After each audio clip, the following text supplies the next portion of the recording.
Buenas tardes. Buenas tardes, doctora. Buenas tardes.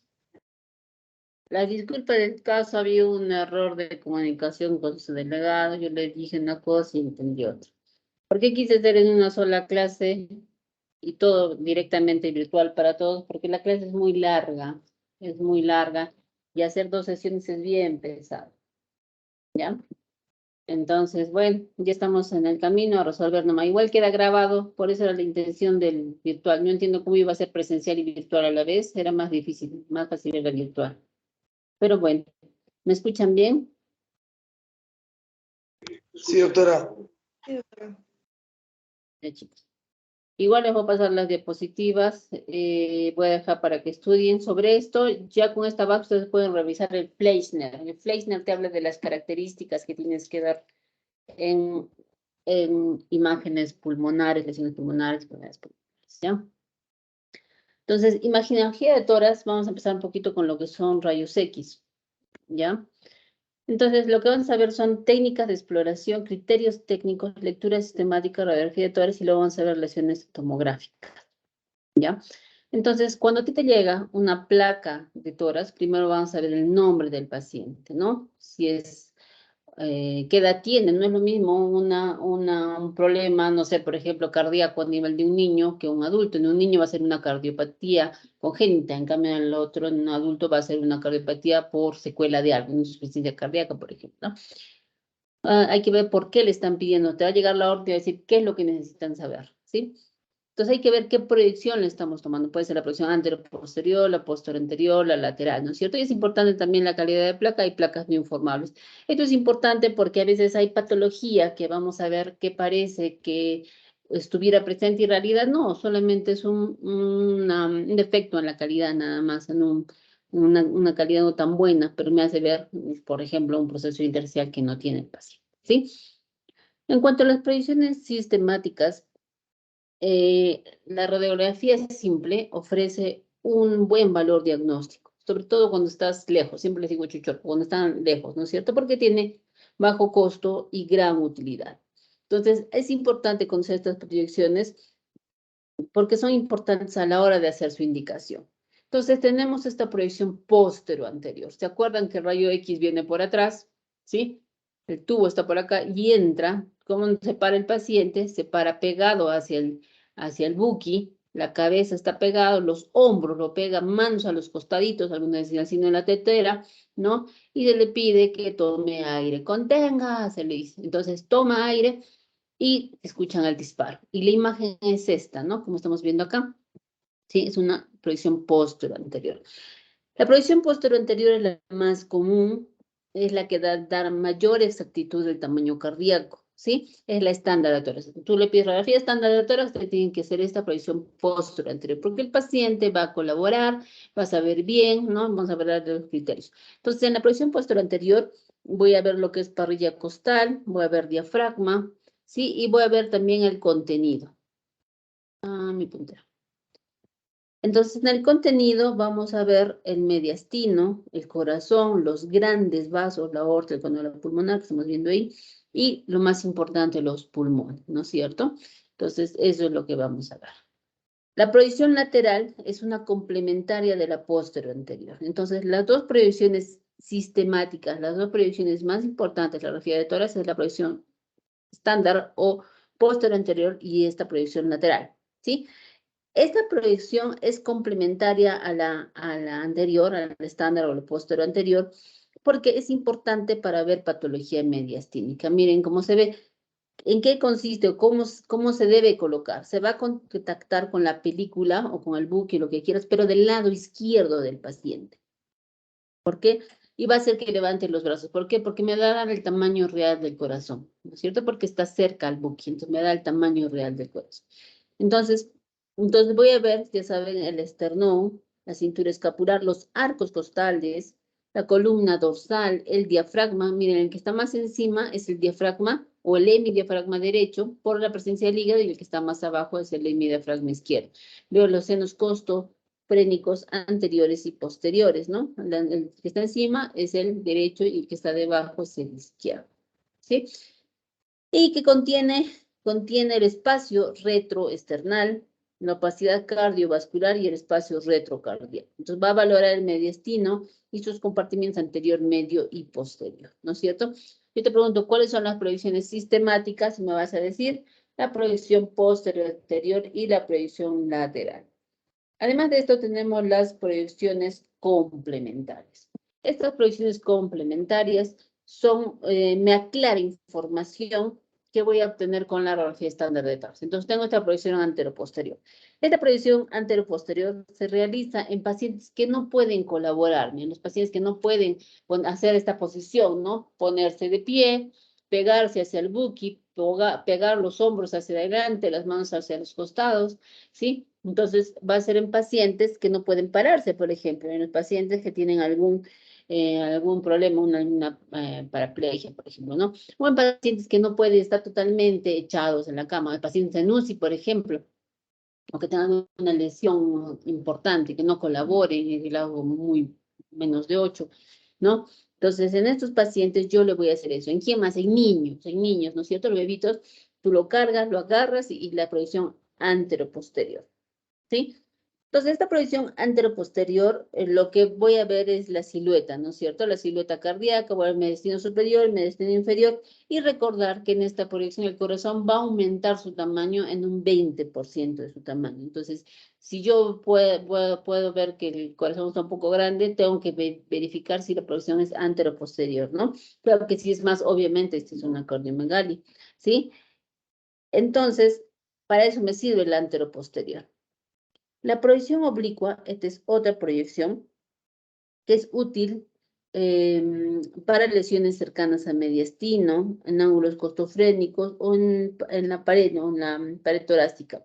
En esta, el paciente va a apoyar en forma oblicua el lado que quiero observar. Quiero observar el lado derecho, pego el lado derecho. Quiero observar el lado izquierdo, pego el lado izquierdo. En un ángulo de 45 grados aproximadamente. Se habla de un promedio de 30 a 60 grados, ¿sí? ¿Cuál es el objetivo de esta proyección? Evitar la superposición de estructuras, ¿sí? Evita la superposición de estructuras. Entonces, ¿qué voy a ver? Entonces, ya hemos dicho lesiones cercanas al mediastino. Mire, como pego un lado, mire cómo libero esta zona y veo los senos mejor, ¿sí? Cardiofrénicos, costofrénicos, ¿sí? Puedo ver las costillas. Si yo aumento el kilovoltaje, voy a ver mejor huesito. Y eso mejora mi kilovoltaje, entonces puedo ver la parrilla costal, ¿no es cierto? Estas oblicuas me sirve para ver parrilla costal, derecho o izquierdo, ¿sí? Luego tengo otra proyección que es la proyección lordótica. Miren el tubo cómo está. El tubo y mira hacia arriba, anteroposterior, ¿sí? Forma oblicua. Entonces, estoy levantando la mirada, es como que tú estás acá, miras al techo y miro en forma vertical. Entonces, ¿qué puedo ver? Mire, quito, o sea, el objetivo de esto es quitar las clavículas, porque en la proyección anteroposterior lo veo, quizá hay algo que quiero ver en vértices pulmonares y lo saco, ¿sí? Entonces, este rayo va a incidir de hacia adelante, hacia atrás, anteroposterior y ligeramente caudocraneal. Entonces hemos dicho que las clavículas van a quedar fuera del campo pulmonar. Entonces, me sirve para ver lesiones a nivel del vértice pulmonar, me sirve para ver lesiones en el del segmento apical y posterior del lóbulo superior. Y también me sirve para ver colapsos del lóbulo medio y de la língula. Está por acá, ¿sí? Entonces, para eso me ayuda. Entonces, tengo que ver en qué momento complemento la estándar de tórax con estas, ¿no? Tengo la proyección de cúbito lateral, tal cual vemos al paciente echado de costado, pero de lado, ¿no es cierto? Con rayo horizontal. ¿Qué hace esta proyección? Moviliza líquidos. Entonces, esta me sirve para identificar contenido líquido desde muy poquito, desde 10 milímetros, ¿sí? Está indicado para derrames subpleurales, ¿no? El paciente se va a echar, como vemos aquí, de cúbito lateral derecho o izquierdo, va a depender del lado que yo necesito. Entonces, va a diagnosticar derrames subpleurales, que no estoy viendo, ¿sí? Entonces, por ejemplo, aquí no parecía, lo pongo de costadito y por gravedad no se dibuja, se corre. Tiene una patología de fondo, mira, ahorita otra vez una congestión pulmonar y además tiene un derrame, ¿no? Que había la duda y se nota mejor en esta proyección. También me sirve para diagnosticar derrames loculados y libres, que quiere decir que el derrame está puede estar tabicada, ¿no? Entonces, si está libre, va a desplazarse en el borde, todito el borde, pero si está tabicado, no, ¿sí? Puede detectar pequeños neumotórax. Hay también la de expiración. Hay otra que cuando tú le dices al paciente tome aire, en este caso bote, y cuando bote recién le tomas la placa. Es para detectar cuerpos extraños, para ver atrapamiento aéreo y otros. ¿Encontró los criterios? ¿Hasta ahí alguna duda, chicos?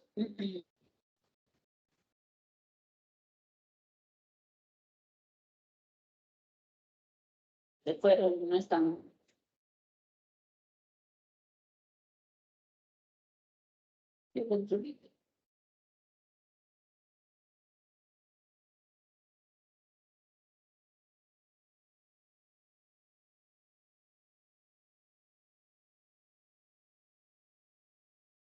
Hola.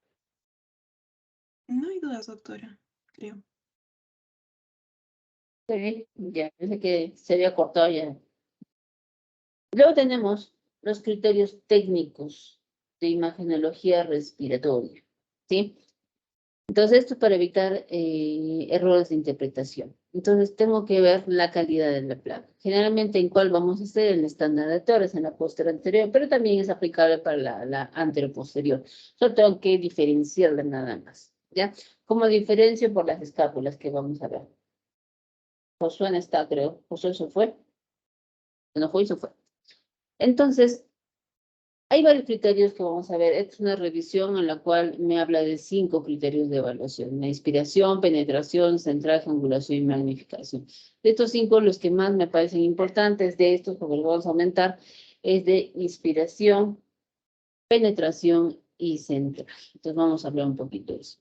Primero, ya dijimos que usamos una radiografía estándar de tórax, ¿sí? El tubo viene por atrás y va hacia adelante, su incidencia posterior anterior. El paciente se pega los hombros, pone las manos a los costados, como me decíamos, como el de la tetera, como la tetera, ¿sí? El cabello levantado, ¿no? Sin cadenita, sin nada, y tome usted aire, contenga, y ¡tum! Sale esta imagen, ¿sí?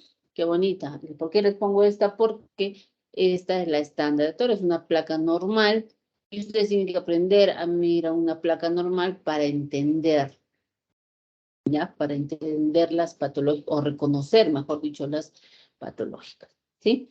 Entonces, primero que una placa tiene que estar completa. ¿Cuándo hablo que una placa está completa? Cuando tengo una adecuada visualización de todas las estructuras anatómicas, ¿no? Tengo que ver desde los hombros hasta el hemiabdomen superior. Tengo que ver desde los ápices pulmonares hasta los senos cardiofrénicos o costofrénicos, ¿sí? Entonces tengo que ver bien las puntas acá abajo, ¿ya? Entonces, así voy a decir de que está completa. ¿Está completa? Sí, porque veo los ápices y veo los senos. Aquí se dan cuenta, ya saben ver imágenes, patología, con terminología, y una imagen radiolúcida, ¿sí? En ambos lados, neumotórax bilateral a predominio izquierdo. Hay imágenes radiolúcidas, digamos que es aire, el tejido celular subcutáneo y un enfisema subcutáneo. Hay un tubo de drenaje, digo, también, ¿sí? ¿Qué más? Una placa tiene que estar centrada, ¿no? Porque puedo ver falsamente un volumen pulmonar menos que el otro. Entonces, tiene que estar centrado. ¿Cómo me fijo? Me fijo en la apófisis espinosa, ¿sí? Me fijo en la apófisis espinosa y me fijo el borde de las clavículas. Este borde con la apófisis tiene que equidistar un lado del otro. Cuando esto sucede, hablo de que esté centrada. Aquí, por ejemplo, tengo este espacio y tengo este espacio. ¿Está centrada?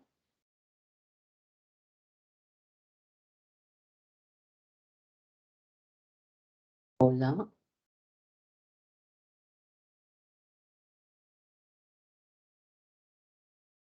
Delegado.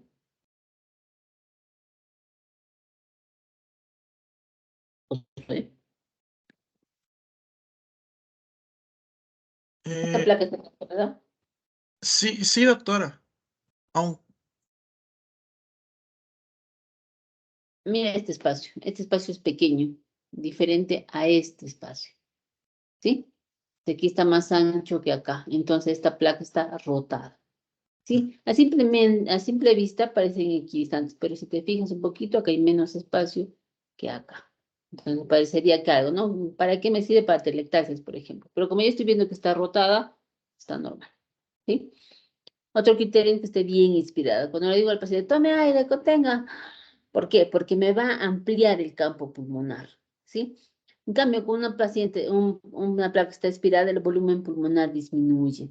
Entonces, ¿cómo sé que una placa está bien inspirada? Porque voy a contar arcos costales o espacios costales. Más fácil contar arcos costales. Voy a contar arco. Recordar que es el arco anterior, ¿sí? Porque delante tenemos el cartílago condrocostal. Entonces, 1, 2, 3, 4, 5, 6, 7. ¿No es cierto? Entonces, una placa está bien inspirada cuando veo 6 a 8 arcos costales anteriores. Y posteriores tienen que ser de 8 a 10. Igual acá. 1, 2, 3, 4, 5, 6, 7, 8, 9, 10, 11 casi, ¿no? Y aquí está numerado los 11 arcos costales. Tienen que ser de 8 a 10 arcos costales posteriores. Cuando una placa no está bien inspirada, disminuye el volumen pulmonar, como vemos acá, y lo que vamos a ver que hay una aglomeración de los vasos a nivel iliar, ¿no? Y va a simular un aumento de la trama intersticial, ¿sí? Esta placa, por ejemplo, está completa, veo desde arriba hacia abajo, está centrada, bueno, no está un poco rotada, está bien inspirada, ¿no es cierto? Arcos costales anteriores, 1, 2, 3, 4, 5, 6, ¿no? 6 ya, entonces ya está bien inspirada, ¿sí? Cuando hablo de interposición de estructuras, ¿se acuerdan de que cuando les dije hagan el signo de la tetera, peguen los hombros hacia adelante al buki? Es para eso, para sacar las escápulas. Mira acá esta escápula. Tin, tin, tin, tin, tin. Está metida, ¿sí? Está metida. Entonces, significa que es una incidencia anteroposterior. No ha podido el paciente sacar, ¿no es cierto? Entonces, hay interposición de estructuras. Aquí lo reconozco perfectamente, pero a veces está parcialmente, queda por acá, y vamos a pensar que hay un engrosamiento pleural, que no existe eso. Entonces, hay que reconocer. ¿Sí? Aquí, por ejemplo, las escápulas están fuera, entonces no hay interposición de estructura. Por eso también la mano se ha costado, porque qué tal está cantando el himno, la mano interfiere, ¿no es cierto? Entonces, que esté bien penetrada. ¿Se acuerdan el miliamperaje y el kilovoltaje?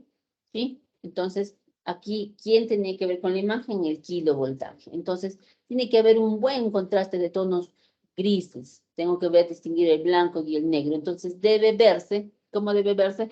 La silueta cardíaca, ¿no? Debe verse detrás de la silueta cardíaca, ¿qué cosa? Los cuerpos vertebrales y las estructuras vasculares. Entonces, estoy viendo.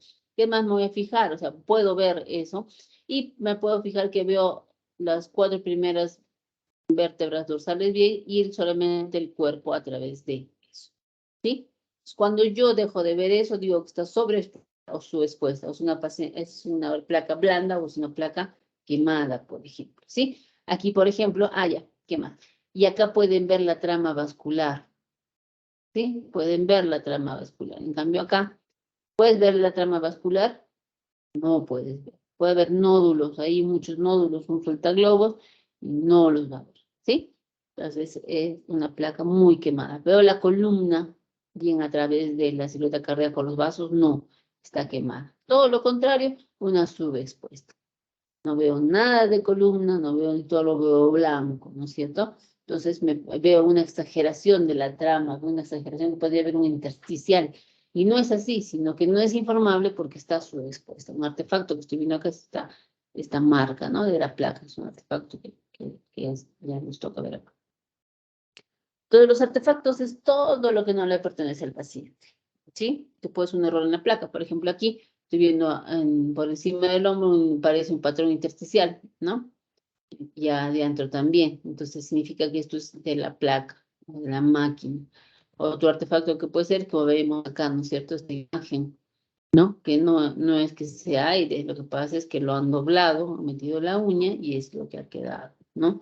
Otro artefacto, cadenitas, pulseras. Otro artefacto, la trenza de la paciente, ¿no? Que está colgando por el cuello y entra, bola, bola, bola, piensa que es tumor y no, solamente la trenza, un trenzón, ¿no es cierto? Entonces, los requisitos para una buena placa tiene que estar completa. Tengo que ver desde los vértices pulmonares hasta los recesos costofrénicos. Que esté central, ¿no es cierto? Tengo que el borde medial de las clavículas tiene que ser equidistante con la línea media o con la apófisis de espinosa de los cuerpos vertebrales dorsales, ¿no es cierto? Que esté bien inspirada. Entonces debo contar 6 arcos costales anteriores, ¿no es cierto? Más de 6 arcos. Que no haya interposición de estructuras, ya hemos hablado de las escápulas, ¿no? Las manos, sobre todo eso sacar, ¿sí? Que esté bien penetrada, que se tiene que ver hasta la cuarta vértebra dorsal, bien, y luego el cuerpo a través de la silueta cardíaca y los vasos, los grandes vasos, ¿no? Y la ausencia de artefactos, y hay reconocerlos, ¿no? Que no entren en falla. Entonces, esos son los requisitos de una placa o una placa adecuada, ¿sí? Ahora, para leer una placa necesitamos un orden. Se pueden utilizar varias mnemotécnicas. Cuando llega un paciente, ¿no? Puedes empezar viendo, por ejemplo, la pared torácica, ¿no? Les digo, puede ser como disecar un paciente, ¿sí? O lo que les decía alguna vez, es como una caja de regalo, ¿no? Y ya luego patentaremos la caja de regalo. Yo le digo, es porque no es una caja torácica, y la caja torácica es una caja de regalo. Entonces, ¿de qué está forrada la caja? De piel, ¿no es cierto? De piel. Entonces voy a revisar la piel porque puede haber enfisema subcutáneo, puede haber tumores en mama, por ejemplo, ¿no es cierto? Sigo entrando y ¿qué más encuentro? La caja de qué está hecho.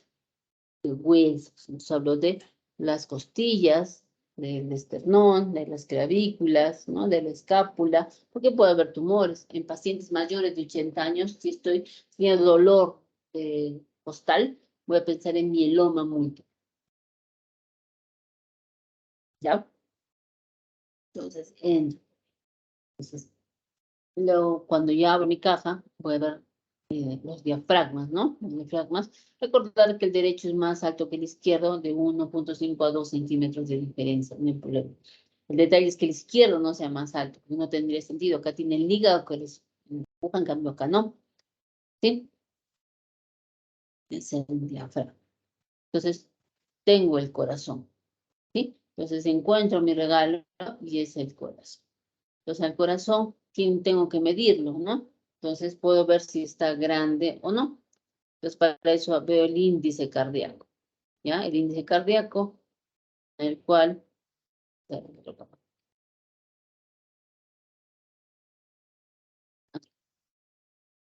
Entonces, el índice cardíaco, pero es una línea media. Después busco la parte más ancha del corazón derecho y la parte más ancha del lado izquierdo. ¿Sí? A. B. Y la parte más ancha de todo el corazón.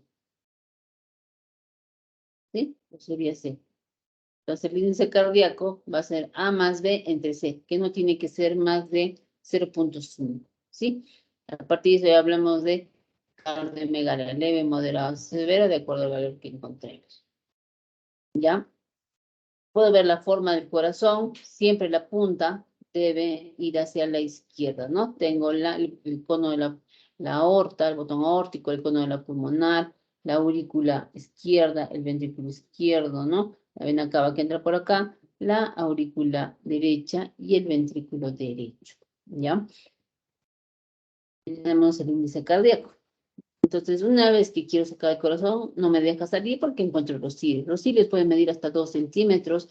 El lado derecho es más abajo que el izquierdo. Recordar los bronquios, ¿no? Que el bronquio derecho es más vertical y el bronquio izquierdo es más horizontal. Por eso, cuando hay aspiración, vamos a buscar proceso alveolar de aspiración en esta región iliobasal. ¿Sí? Después de esto, me voy a fijar, miren la trama vascular cómo entra. ¿Sí? Como puede llegar hasta 1/3, 2/3 y ya no periférico. ¿Sí? Entonces, si vamos a cambiar en regiones, esta va a ser la región iliar, donde está el ilio, ¿sí? Región iliar, todo esto región iliar. Paralela al ilio sería región parailiar, ¿sí? Región parailiar. Y el resto de afuera sería la región periférica. ¿Quieres decirlo de otra manera? utiliza reparaciones anatómicas, ¿no? Supraclavicular, infraclavicular. Acá tiene la cisura menor. Entonces puede ser en lóbulo superior, lóbulos inferiores, y aquí está el medio y el posterior, por ejemplo. ¿Sí? Estos pulmones están rodeados de una bolsa, cuál es la pleura, y normalmente está bien pegadito. Mira, no hay espacio, no hay nada, está bien pegadito. ¿Ya? Entonces puede haber engrosamientos pleurales también. ¿Sí? Eso es lo que le decía, ¿no? Cómo reconocer ciertas estructuras, ¿no? Entonces, aquí tengo la aurícula izquierda, ventrículo izquierdo, la aurícula derecha, ventrículo derecho, ¿sí? Pero reconocer estructuras. Los pulmones, recordar que tiene dos lóbulos, ¿no? Tiene el lóbulo superior, lóbulos superiores, lóbulo medio en el derecho y lóbulo inferior. Entonces, estos de acá son los lóbulos superiores, ¿no? En el lado derecho tenemos el medio y el posterior, medio y el posterior. ¿Sí? La incidencia lateral, ¿no? Para distinguir, tengo la cisura mayor. La cisura menor es la que veíamos hace un momento, ¿no? Que más o menos estaba por acá. Cisura menor. En cambio, no se ve la cisura mayor por esta incidencia. En cambio, en esta sí voy a ver la cisura mayor, la cual es mayor u oblicua. ¿Sí? Es la cisura mayor. Me ayuda a diferenciar. Aquí veo la cisura menor. ¿Sí? ¿La ven? La cisura menor. Y eso divide el lóbulo en mi tórax derecho en lóbulo superior, lóbulo medio y lóbulo posterior. ¿Sí? Aquí está, lóbulo superior, lóbulo medio y lóbulo posterior. ¿Ya? Entonces, estas son las cisuras. La cisura mayor u oblicua, la cisura menor u horizontal. Si yo encuentro una lesión que esté en el lóbulo medio, digamos acá, ¿sí? Hacia el signo de la silueta, y lo veo en la anteroposterior, va a borrar la silueta, este borde de la silueta cardíaca. ¿Sí? Entonces, si borra la silueta cardíaca, no dejo de dibujar la silueta cardíaca, pues sí que está en el lóbulo medio. Pero si está acá, pero veo bien clarito la silueta cardíaca, significa que está atrás. ¿Sí? El lóbulo inferior. Sí. Así como tiene el lóbulo, los lóbulos tienen segmentos. Cada segmento tiene su propio bronquio, su propia vena, su propia arteria. Entonces, cada lado tiene 10 segmentos, ¿ya? En el lado izquierdo igual tiene 10 segmentos. ¿Sí? El 4 y el 5 está reemplazado por la língula.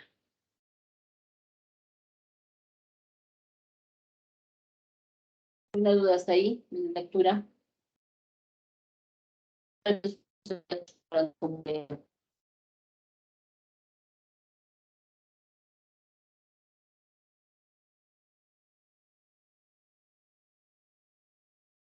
¿Están, chicos? ¿Ves? Ya pasó 40 minutos y no acabamos. Recién estamos en rayos X. ¿Sí? Hola. Sí, doctora. Está claro.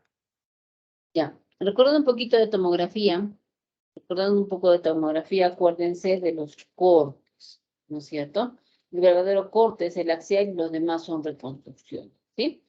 Los bidimensionales tienen el verdadero corte transversal o axial y la reconstrucción es sagital y coronal, ¿no es cierto? No olvidar en tomografía las ventanas, ventana pulmonar, donde veo pulmón, y la ventana mediastínica, ¿no es cierto? Entonces, recordar que la ventana pulmonar me permite ver todo el pulmón, la vía aérea, y en cambio la ventana mediastínica me permite ver estructuras cardiovasculares y las vísceras, sobre todo mediastínica. También puedo ver pleura, por ejemplo, ¿sí? Entonces, es un corte axial, ¿sí? De una tomografía de tórax, corte axial, ventana pulmonar, ¿sí?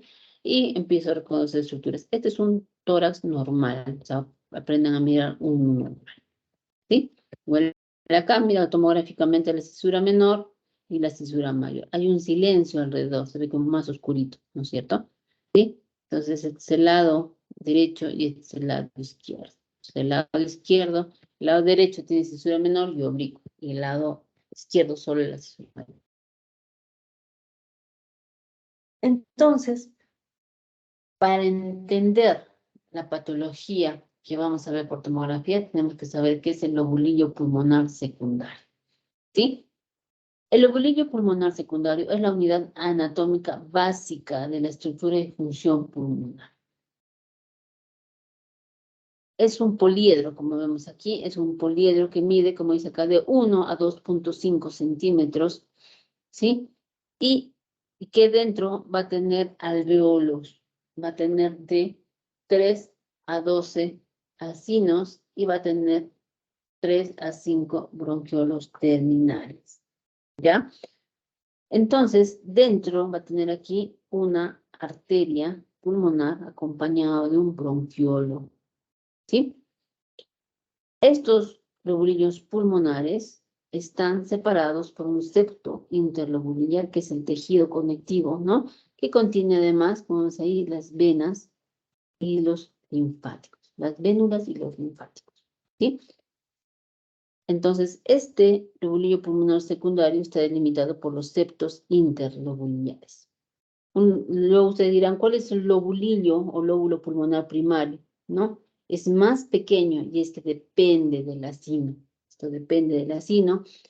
Entonces, 30 a 50 lobulillos pulmonares primarios conforman un lobulillo pulmonar secundario. Es más pequeño, de 30 a 50 recién forma un lobulillo pulmonar secundario. Entonces, toda alteración de la estructura de acá del lóbulo pulmonar secundario o de su intersticio, ¿no? Va a determinar un patrón, ya sea alveolar o intersticial, que es lo que ustedes más conocen, ¿sí?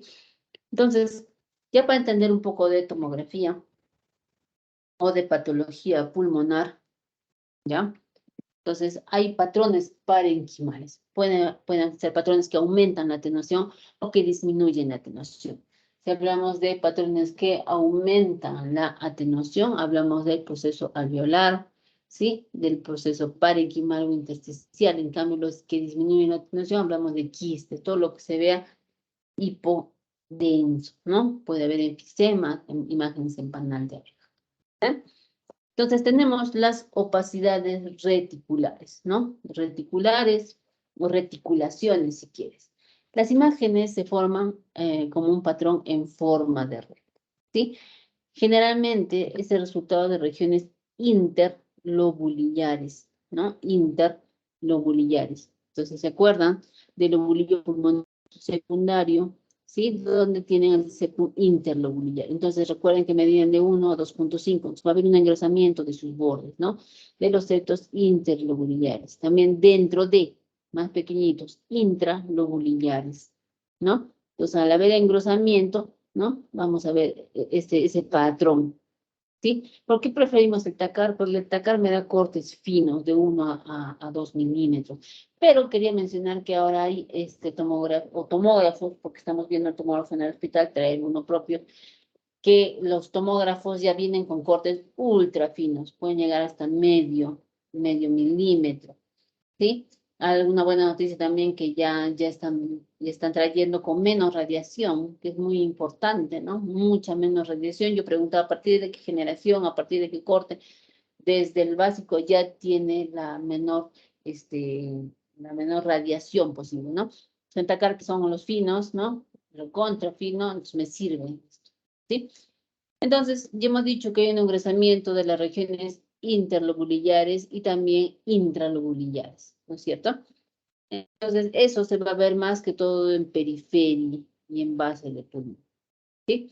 Entonces, encontramos dos tipos de patrón en red, un uniforme y un irregular. Uniforme vas a encontrar un edema de pulmón, una hemorragia pulmonar, una linfangitis carcinomatosa, un linfoma, una leucemia, amiloidosis o una neumonía.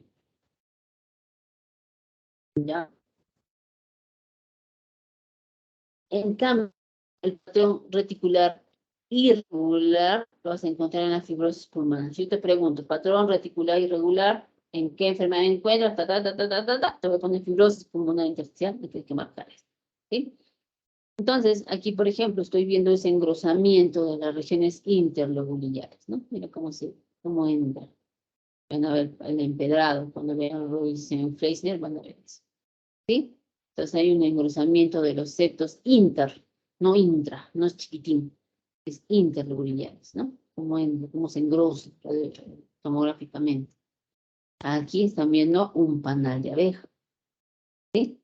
Un panal de abeja. En la tomografía, miren acá, es un reticular, es como una red, ¿sí? Es una red, eso es típico de una fibrosis, como alcanzar más lesión. Nunca vienen puras, ¿no? Luego tengo las opacidades lineales, ¿no? Entonces aquí que se engruesa, que además de lo que ya conocemos, hay un engrosamiento septal interlobular, hay bandas, mire, parenquimatosas bien periféricas, ¿no? Y además hay densidades curvilíneas subpleurales, bien pegadito a la pleura, líneas subpleurales, ¿sí? Entonces, hay bandas parenquimatosas, hay engrosamiento de septos interlobulares, se ve como líneas, no termina dando vueltas, porque son lineales, ¿no? Y también puede haber un engrosamiento cisural, ¿no? Pero es secundario a un engrosamiento intersticial subpleural, ¿sí? Estas opacidades lineales, puedo verlo aquí, ¿no? Como se notan, subpleurales. Esta de acá, o esta de acá, las bandas subpleurales lineales, ¿sí? Miren desde afuera, miren estas bandas. Subpleural. Aquí ya nos das un pleural, bueno, está más para adentro. No, acá hay otro. ¿Sí? Hay otro patrón que vamos a ver que es el patrón nodular. Cuando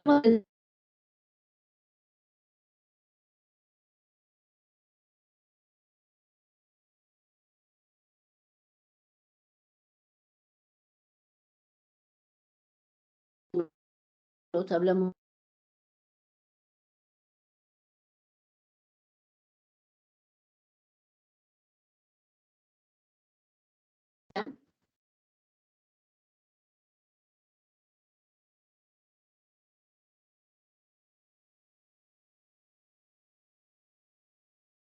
hola.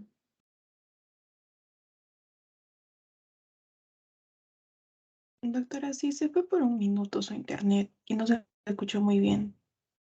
Ya. Entonces, gracias. Tengo el patrón nodular. Entonces, puede ser al azar, randomizado, centrolobular y perilinfático. Entonces, todos esos nódulos van a medir menos de 1 centímetro. Entonces, puede ser al azar. Cuando decimos que son al azar, son opacidades múltiples redondeadas, bien definidas, son uniformemente distribuidas a nivel de todo el parénquima, ya, pero al azar, no hay un lugar específico. Entonces, ¿en qué enfermedades puede encontrar? Como vemos aquí, la silicosis, la tuberculosis miliar, la micosis, la histiocytosis y la metástasis. Hay otro que es el centro lobular, ¿sí? Son múltiples pequeñas radiopacidades, opacidades redondeadas, pobremente definidas, ¿sí? Pero que se da a nivel centrolobular, ¿sí? Pueden ser peribronquiales, pero son de baja densidad, ¿sí? Donde voy a ver en la neumonitis por hipersensibilidad y en la bronquiolitis, ¿no? En la neumonitis por hipersensibilidad en la fase subaguda, ¿sí? Luego tengo la distribución perilinfática. Esto se da en los septos. Miren, estas líneas es un camino, son lineales, ¿sí? Septos interlobulares. También puedo ver en la sarcoidosis, también puedo ver en la silicosis, beriliosis, en la neumonía intersticial linfoidea. Entonces, miren, se fijan, esta randomizada es uniformemente distribuida a través de todo el parénquima, pero es al azar. En cambio, centrolobular, ¿se acuerdan del lobulillo pulmonar? Está dentro de, ¿no? Pueden ser una o varias, ¿sí? Y el otro que es el nódulo perilinfático, que sigue en caminos, como líneas, ¿sí? Entonces, estos nódulos, entonces hay un nódulo de distribución perilinfática, entonces siguen caminos a nivel de los septos interlobulares, ¿no es cierto? Principalmente. También pueden seguirlos a nivel de los, a nivel subpleural, ¿no? Pueden parecer pseudoplacas, pueden ser de residual incluso, ¿ya? Aquí, por ejemplo, hay un paciente con sarcoidosis. Entonces, mira, en la línea ya hay nódulos, nódulos, nódulos, nódulos, nódulos, en la sarcoidosis, ¿no es cierto? Perilinfática. Entonces, hay nódulos peribroncovasculares, subpleurales acá, debajo de la pleura. Hay varios subpleurales. ¿Sí? La sarcoidosis, mira dónde están, mira en la línea ya hay. ¿Sí? La linfangitis. ¿Sí? ¿Dónde está? Los de distribución centrolobulillar. Y hemos dicho que son pequeñas opacidades redondeadas, pobremente definidas, sí centrolobulillarmente, donde hemos visto la neumonitis por hipersensibilidad de las proteínas. Entonces, ¿qué reflejan anomalías intersticiales o del espacio aéreo? ¿Sí? Pueden ser en la periferia del pulmón. La mayoría, cuando tú buscas intersticial, vas a buscar en la periferia del pulmón. ¿Sí? Y se encuentran cerca de la pleura, de medio a 1 centímetro, menos, ¿sí? O a 10, como es acá, para que vean bien. ¿Sí? Entonces, la centrolobular. Heteronemonitis por hipersensibilidad. Mira acá cómo respeta acá afuera. ¿Sí? No llega, respeta de 5 a 10. De esta línea hipodensa. ¿Sí? Acá se ve más clarito, ¿no? Y las imágenes, unos nódulos centrolobulares dentro de. ¿Sí? Acá también hay unas que se llaman vidrio delustrado. Ahorita vamos a hablar del vidrio delustrado, que es un incremento de la densidad, porque el alveolo no ha sido ocupado completamente, ¿sí? Pero sí, mira, se ven esos nódulos en vidrio delustrado, pero centrales, ¿no? Y igual se respeta acá afuera, ¿sí? Es un neumonitis por hipersensibilidad. ¿Sí? Aquí también estamos viendo un paciente que tiene múltiples nódulos también, sobre todo acá. Parece un árbol de embrote, y te voy a enseñar una imagen en árbol de embrote.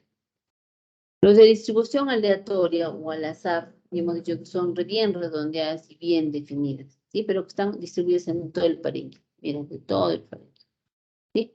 Donde puede encontrar en la histiocytosis de Langerhans, en la tuberculosis biliar, en la metástasis, por todo lado, puntito, puntito, puntito, los nódulos, ¿sí? Sarcoidosis también, los nódulos. La coccidiomicosis, al azar, diagnóstico diferencial.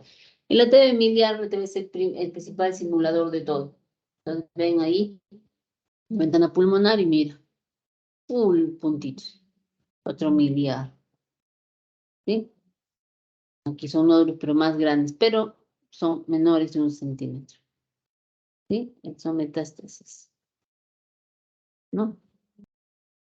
Cuando hablamos de patrón alveolar o enfermedad alveolar, recordar que el término enfermedad alveolar refleja el relleno de los espacios alveolares por un contenido que puede ser líquido, como la sangre o el agua, o por algún otro material que puede ser pus, células, proteínas, ¿no? Entonces, el patrón alveolar es la ocupación del espacio alveolar por alguna sustancia, es lo que representa. Lo que quiero mencionar, para empezar a entender lo que es el proceso alveolar, que es la ocupación completa, tenemos el patrón en vidrio esmerilado, ¿no?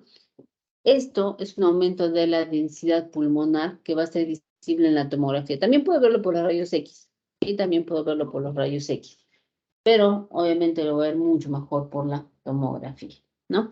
En la rayos X va a ser subjetivo, en la tomografía va a ser objetivo, lo vas a ver directamente.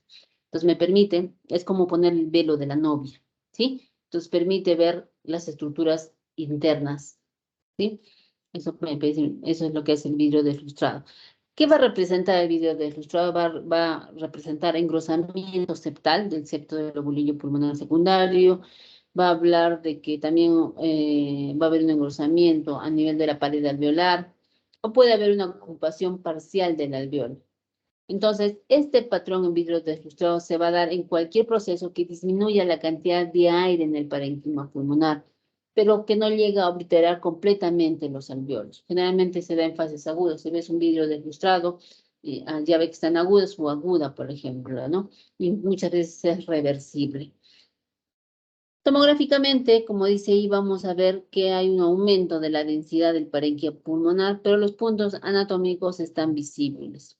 Me permite visualizar el parénquima pulmonar a través de este vidrio deslustrado, ¿no? Estoy viendo el velo de la novia aquí.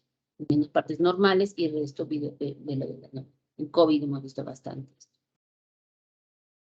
¿Sí? ¿En quién se presenta el vidrio esmerilado o vidrio deslustrado? En la neumonía, en el edema pulmonar, en la hemorragia pulmonar, en la neumonitis por hipersensibilidad, en la neumonía intersticial descamativa, en la proteinosis alveolar y también en la toxicidad por medicamentos. En un pulmón sano, si encuentro un vidrio deslustrado, puedo pensar en inflamación aguda, por ejemplo, en una toxicidad por medicamentos, ¿no? Entonces, hay indicaciones también para esto. Es un incremento de la densidad, pero veo los puntos anatómicos, ¿no? Puedo ver las reparaciones ahí. Igual, veo la cisura, veo los vasos, ¿no? Solo que está ese vidrio deslustrado. Hemorragia pulmonar, ¿cómo se ve? ¿No? Entonces, esto es como un velo de novia. Ahora, una consolidación o un proceso alveolar a todo dar, donde hemos dicho que el alveolo ha sido ocupado, ¿no? Completamente por alguna sustancia. Están células, proteínas, líquido, sangre, ¿no? La consolidación, ya hemos dicho de que el espacio alveolar es ocupado por una sustancia.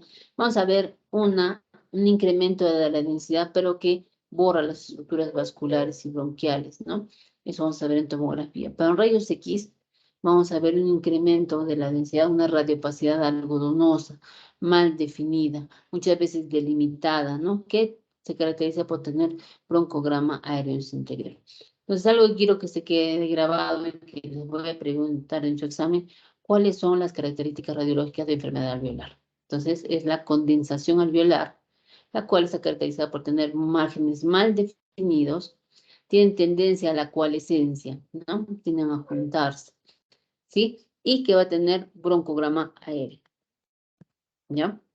Entonces, tomográficamente, es un incremento de la densidad que borra las estructuras vasculares, ¿sí? Y no solo vasculares, también bronquiales. Entonces, pierdo mis reparaciones anatómicas, pierdo los puntos anatómicos, me faltan esos puntos anatómicos, ¿no es cierto? Y que la caracteriza por tener broncograma aéreo. No jala estructuras, ¿ya? No desplaza estructuras. Entonces, el broncograma aéreo voy con una imagen hipodensa, ¿no? Porque el aire es hipodenso, ¿se acuerdan? En cambio, en los rayos X voy a ver una imagen algodonosa y dentro veo una imagen radiolúcida, ¿no? Que sigue un trayecto. Eso es aire, ¿sí? Entonces, es el broncograma aéreo. ¿Qué es típico no patognomónico? No que no haya, o haya significa que hay o no hay. Entonces, tienen que considerar. Si lo ves, ya puede ser muchas veces más del 90% que es un proceso alveolar. Sí. Ahora la consolidación puede ser aguda o puede ser crónica. ¿Sí? Entonces, la aguda, tal cual ya hemos visto, ¿no? La hemorragia, el edema, proteinosis, neumonía, bronquiolitis, la neumonitis por hipersensibilidad, por radioterapia, porque hay también por eso. También el infarto. ¿Sí? Entonces, voy a ver, vamos acá, incremento de la densidad y borro mis puntos anatómicos, que hay broncograma aéreo, ¿sí? Los bronquios están aireados porque hay problemas a nivel del alveolo. ¿Sí? En cambio, en la consolidación crónica va a haber lo mismo, pero también va a haber zonas de secuelas, va a haber tractos fibróticos, ¿no? También puede aparecer broncograma aéreo. También puede encontrar un carcinoma broncoalveolar, un linfoma, ¿sí? Una sarcoidosis, en la neumonía lipoide, en la bronquiolitis obliterante, por ejemplo. ¿Sí? Veo incremento de la densidad, pero con tractos. Entonces, mira acá, hay neumonía, puede ser que esté en eso y sea reinfectado también, ¿no? Hay que ver, estudia a tu paciente, hace fiebre, cómo está, cómo lo esculta. ¿Sí? Bueno, acá incremento de la densidad, pierdo los puntos anatómicos, ¿no? Acá hay un poco de broncograma aéreo, pero hay tractos. Acá también hay vidrio deslustrado, ¿no es cierto? Acá también. Algo que quiero mencionar es el patrón en árbol de embrote, ¿sí? Este árbol de embrote, ¿por qué lo menciono? Porque es frecuente verlo en tuberculosis. Entonces, también lo puedo ver como nódulos centrolobiliares, como vimos hace un momento, pero que además hay dilatación de los bronquios adyacentes. O sea, hay una dilatación bronquial bronquiolar asociada a impactación mucosa, ¿no? Y además hay engrosamiento. Entonces, es la presencia, como dice ahí, de bronquiolos centrolobiliares dilatados, cuya luz está ocupada por moco, agua o pus, ¿no? Y se debe también a inflamación peribronquial. Entonces, es como esto, ¿no es cierto? Es un árbol en brote. Me parece un árbol, los árboles en gemación, las ramas, ¿no es cierto? Es un árbol en brote.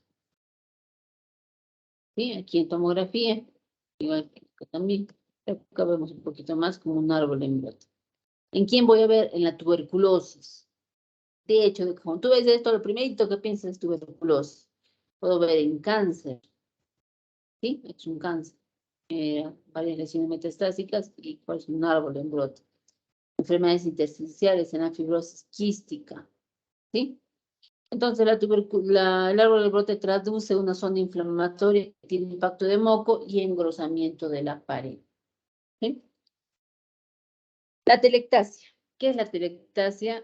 Es la pérdida de aire, ¿no? Que está contenido en los espacios aéreos pulmonares, lo que va a dar como consecuencia una disminución del volumen pulmonar.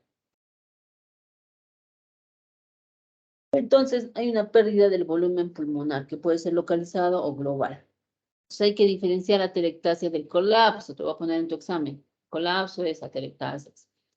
Colapso es la pérdida de gran volumen, ¿no? Hay una telectasia completa de un pulmón, de un lado, por ejemplo, ¿no es cierto?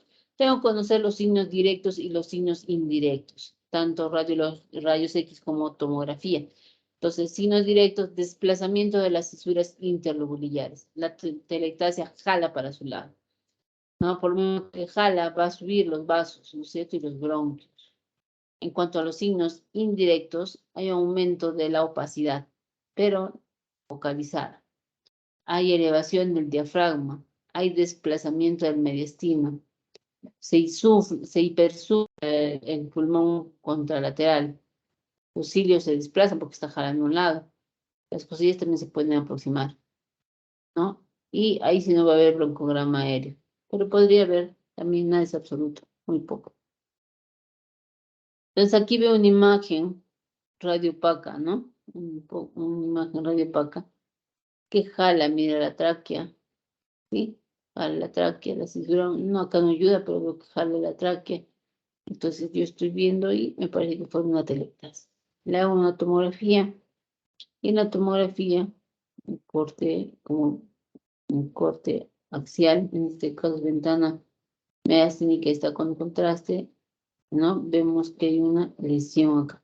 Esto es la telectasia colapsada, no hay aire, se colapsa el pulmón y ella sentí una masa, ¿sí?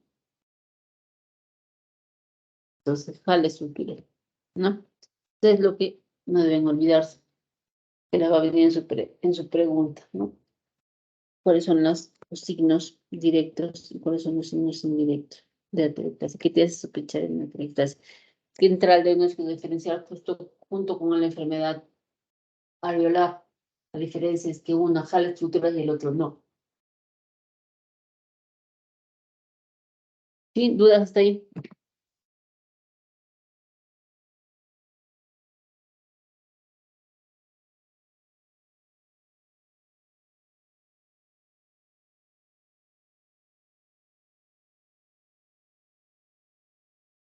Venga bien. No hay dudas, doctora.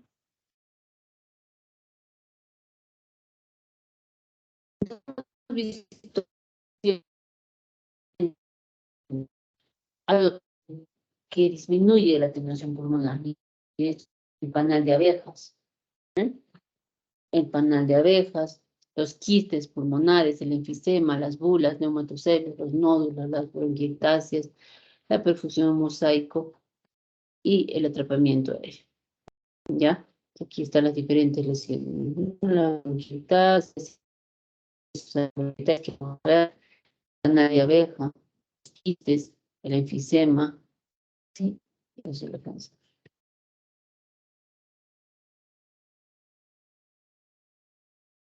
Entonces, cuando te dicen que es un quiste pulmonar, es una lesión redondeada, bien definida, que tiene generalmente contenido aéreo, pero la pared es bien finita, menos de 3 milímetros, de 1 a 3 milímetros. Es uniforme, ¿ya?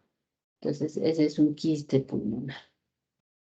¿Ya? ¿Lo diferencio de qué? De una cavidad, una caverna. ¿Por qué? Por la pared. La pared es más de 3 milímetros. ¿En quién se presentan las cavidades? En infecciones, neoplasias o también en procesos vasculares, problemas vasculares.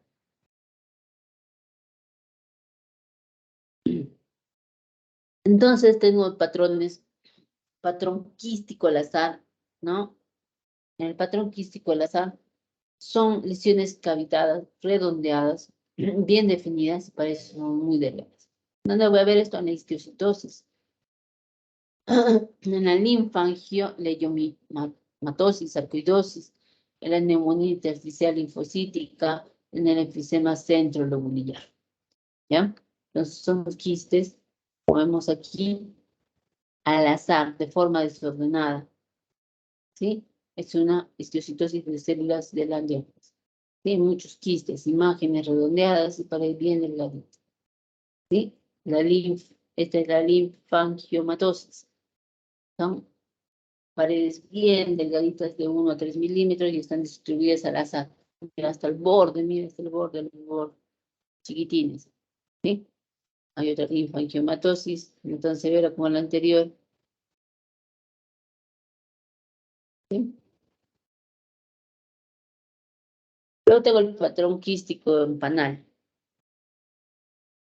El patrón quístico en panal es la suma de quistes que miden de 3 a 10 milímetros de paredes menores de 3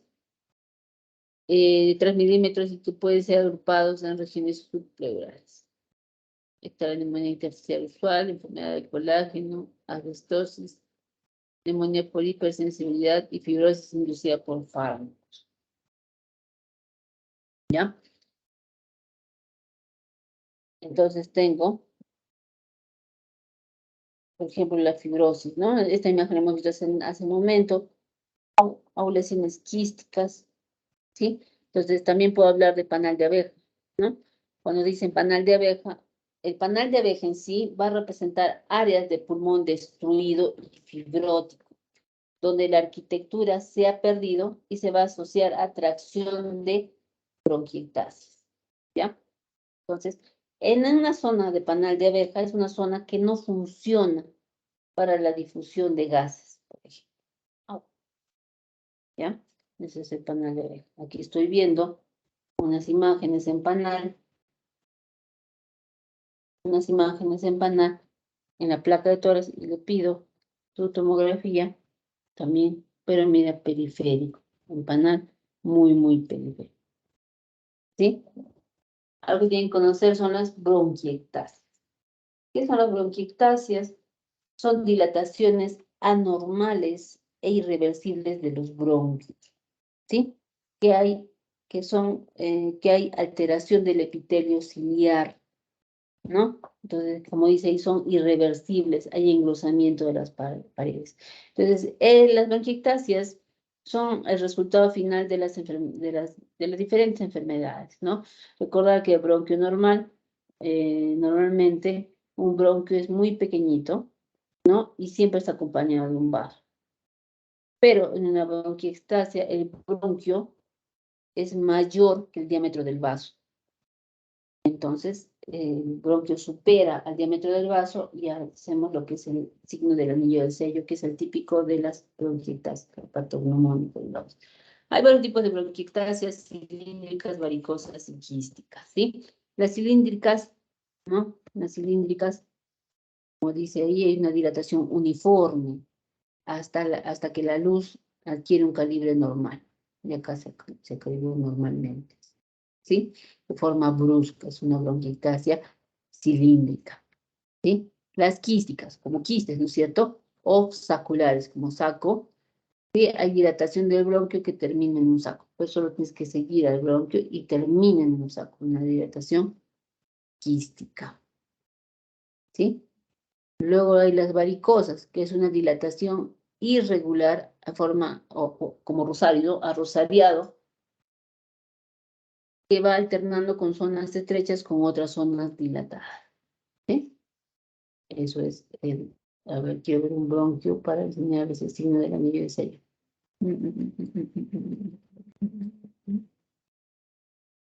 Aquí, por ejemplo, está el signo del anillo de sello. Normalmente el bronquio no está dilatado y el bronquio es más pequeño que el vaso. Pero cuando hay bronquiectasia se dilata y va a superar 1,5 o 2 veces el diámetro del vaso. Entonces es el signo del anillo de sello.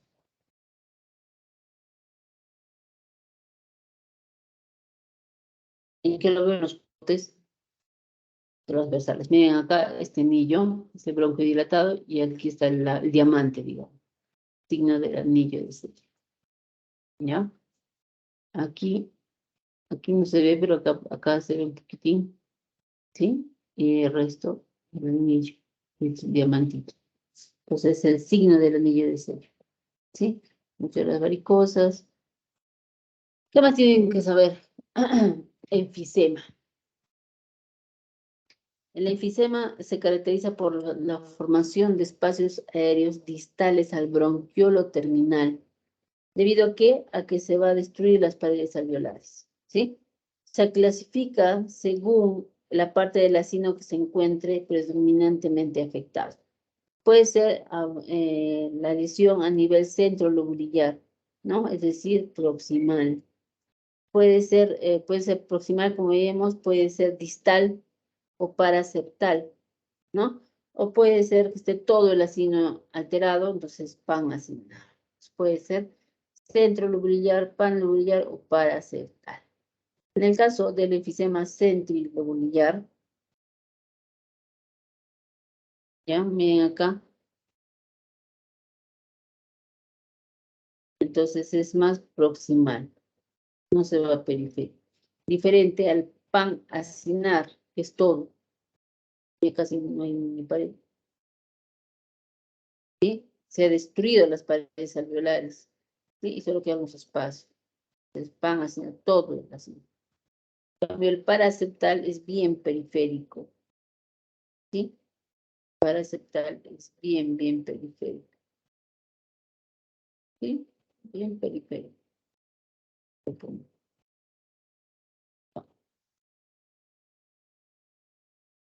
Es un enfisema, ¿sí?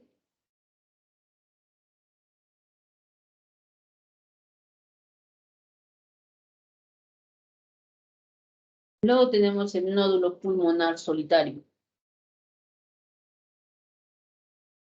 Primero que nódulo hay que diferenciarlo de masa. Sabemos que el nódulo mide menos de 3 centímetros o 30 milímetros y la masa más de 30 milímetros o 3 centímetros.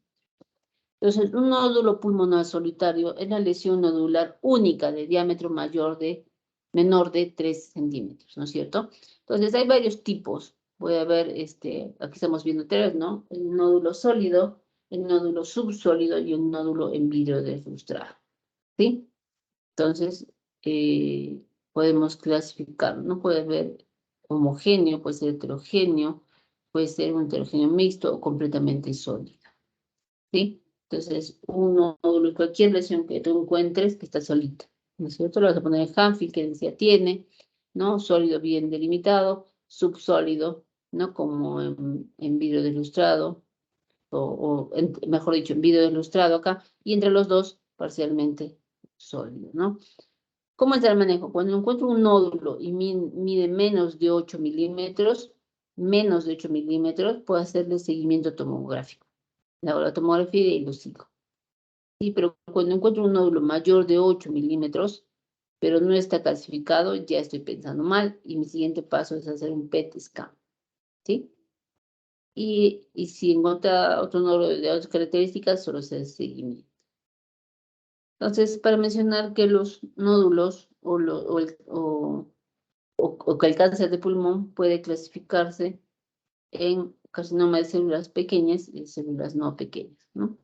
Entonces, de las células no pequeñas hablamos del adenocarcinoma, que es más frecuente en adultos jóvenes y en pacientes que fuman. Así que chicos, dejen de fumar. Sí, el escamoso también tiene que ver con el tabaco.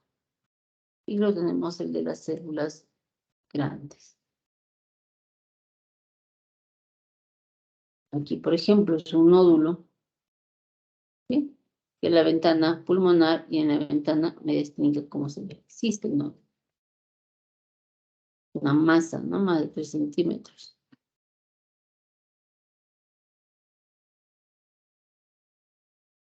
Tiene contraste, ¿no? Tomografía de tórax, potencial, ventana mediastínica con contraste. ¿Dudas hasta ahí?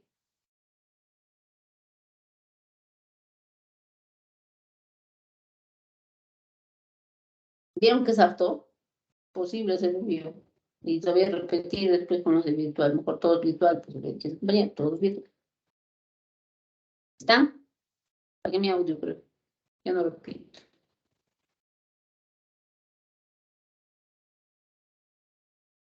Voy a llamar al delegado, a ver si él me contesta.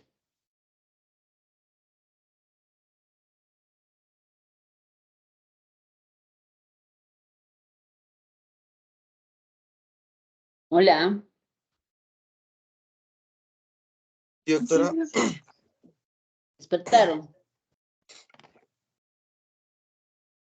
Ya. Entonces, eso es lo más importante de tomografía, tórax, mejor dicho. Pero haciendo una sinopsis del tórax, quiero mencionar que la radiografía estándar de tórax, estas últimas diapositivas son muy importantes y les va a servir mucho. ¿Ya? De acá voy a sacar algunas preguntitas. Entonces, para el resumen, la radiografía de tórax es el estudio de elección como valoración inicial de alguna enfermedad cardiopulmonar. De esta tenemos la radiografía anteroposterior y la posteroanterior, ¿no es cierto? Entonces, lo más frecuente es la posteroanterior, ¿sí? Entonces, cuando llega un paciente, yo le voy a pedir que sospecho de alguna patología, la radiografía estándar de tórax. Luego tengo la lateral, ¿no? Que está indicado para ver líquido pleural, porque veo desde poquito, ¿no? Y luego tengo la lordótica. La lordótica hemos dicho que es como mirando al techo. Me sirve para ver el vértice, los lóbulos superiores, el mediastino medio, ¿sí? Y otra radiografía de inspiración para ver atrapamiento aéreo, neumotórax, por ejemplo. La tomografía, ya sabemos de que me ayuda a evaluar, localizar y caracterizar anomalías detectadas en la radiografía, ¿sí? También puedo utilizar para biopsias y drenajes. ¿Sí? Cuando le pido con contraste, sí puedo evaluar vasos anormales, alteraciones vasculares, ver distinción de estructuras vasculares de tejidos blandos, determinación si hay una lesión realza o no, qué comportamiento tiene, ¿sí?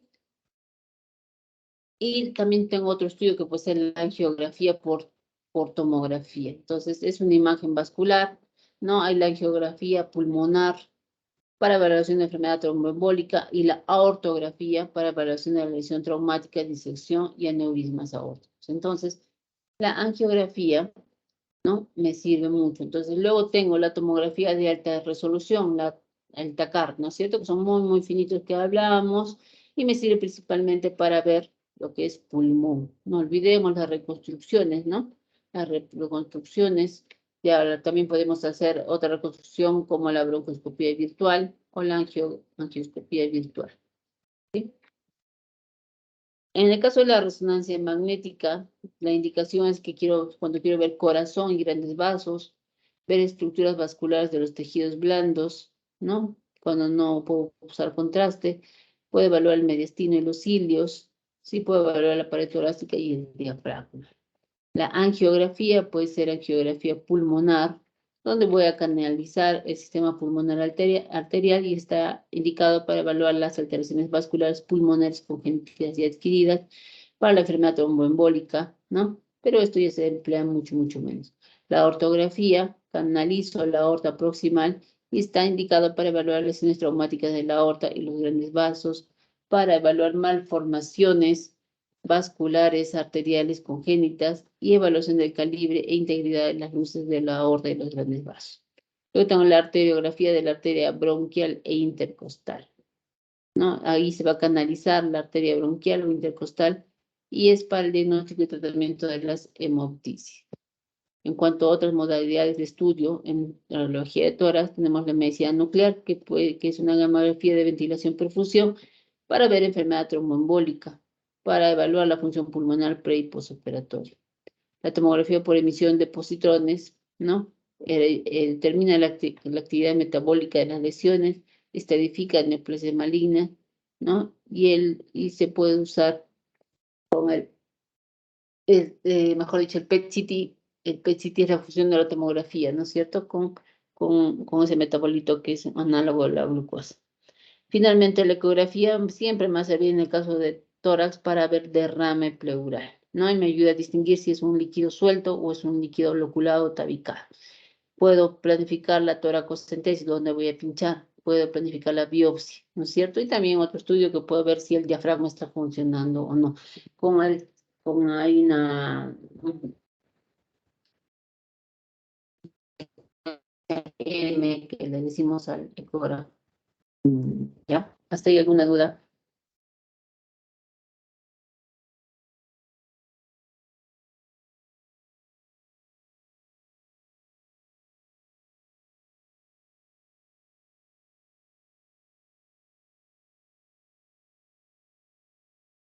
Chicos,